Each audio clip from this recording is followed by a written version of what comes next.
Hello everyone and welcome to my channel. So today's Christmas card is very simple. I'm drawing a leaf background using coloring pencils. It's not a quick card. It took me a while to draw the background, but I had a lot of fun, so it's definitely worth it. The products I'm using are green pencils, one darker, one lighter, just to make it a little bit more interesting. You can use only one shade if you want. You can also use different colors. For example, I made a card where I used a golden pencil on a black cardstock. This was actually my initial idea, but I thought it would be rather difficult to film it. You can also use gel pens, especially metallic ones or white. I tried a few gel pens I have and I think they look great as well, but I already used gel pens on my card number 5, so I wanted to try something else. The cardstock I'm using is the Bristol paper from Canson. I like to use it when I'm coloring with pencils. I also have a white card base, and to bring some additional color to the piece, I heat embossed a sentiment in white using a red cardstock, and I cut it into a banner. And to add some sparkle to the card, I used Nuvo Drops, red, silver and clear, and I added a few clear drops as well. To draw the leaves, as I said, I used 2 shades of green. I drew a slightly curved line for the stem, not sure if that is the correct term for it. I first drew it with the lighter shade, but then I changed my mind and I went over it with a darker pencil. I thought that looked much better. I also used the darker shade for the little stems that are attached to the leaves. On the top, I drew one single leaf. As you saw, I drew it over the line. This was because I thought the line was too short, and since I'm filling the leaves with the color, it did not matter.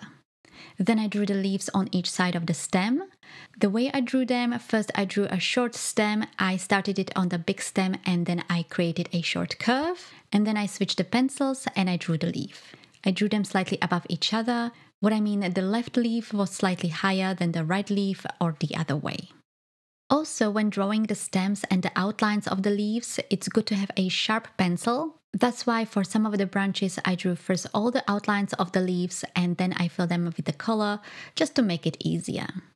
I was placing the branches randomly, I didn't have any kind of template, but feel free to use my card as a template. The still photos you can find over on my blog as well as on Instagram.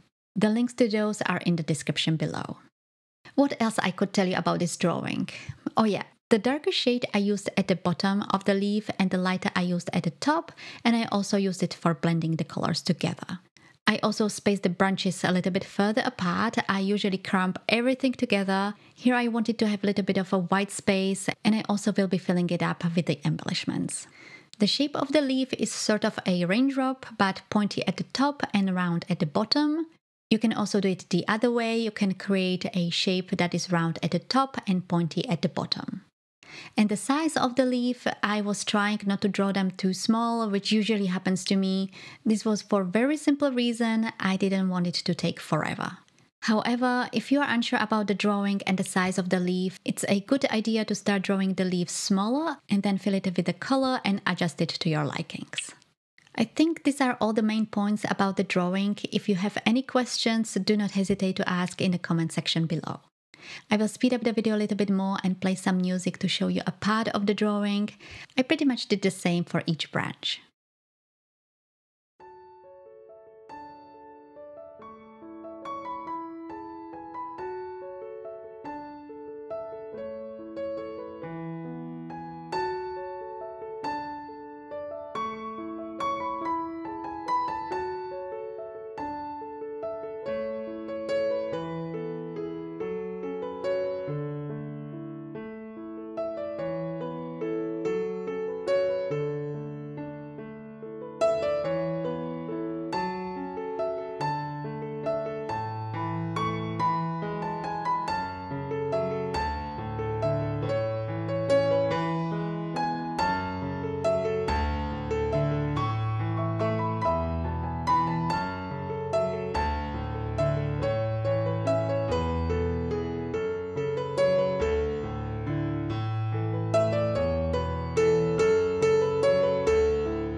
So the drawing is done. If you prefer me playing the whole process of me drawing or painting, let me know in the comments. I usually just go through that quickly as I assume it's rather boring to watch. Next, I adhere the banner with the greeting using a double-sided foam squares and I attached it in the middle of the panel. Then I adhere the panel on top of a card base. I usually create cards where the panel is smaller than the card base, but here I thought it was more fitting to have the panel the same size as the card base. You can draw directly onto the card base if you want. I don't like to do that because if I make a mistake, I don't want to ruin the whole card base. So to finish up the card, I added a few clear drops across the panel. Those I adhered with the glue. Then I squeezed out some Nuvo drops, the crystal drops, these have the glitter in them, and I applied them in clusters of mostly 3s in different sizes and colors across the panel. The colors I picked are red, silver and clear. The exact products you can find over on my website. I let the drops dry and the card is done. I hope you liked it and will try this yourself. If you prefer a card that is less time consuming, you can try the cards for which I drew a few simple Christmas images. Or try the card where I painted a Christmas ornament with a landscape. It might look difficult, but trust me, it is not. Otherwise, I would not be able to paint it myself. So that is all for this video. Thank you all so much for watching and I will see you next week.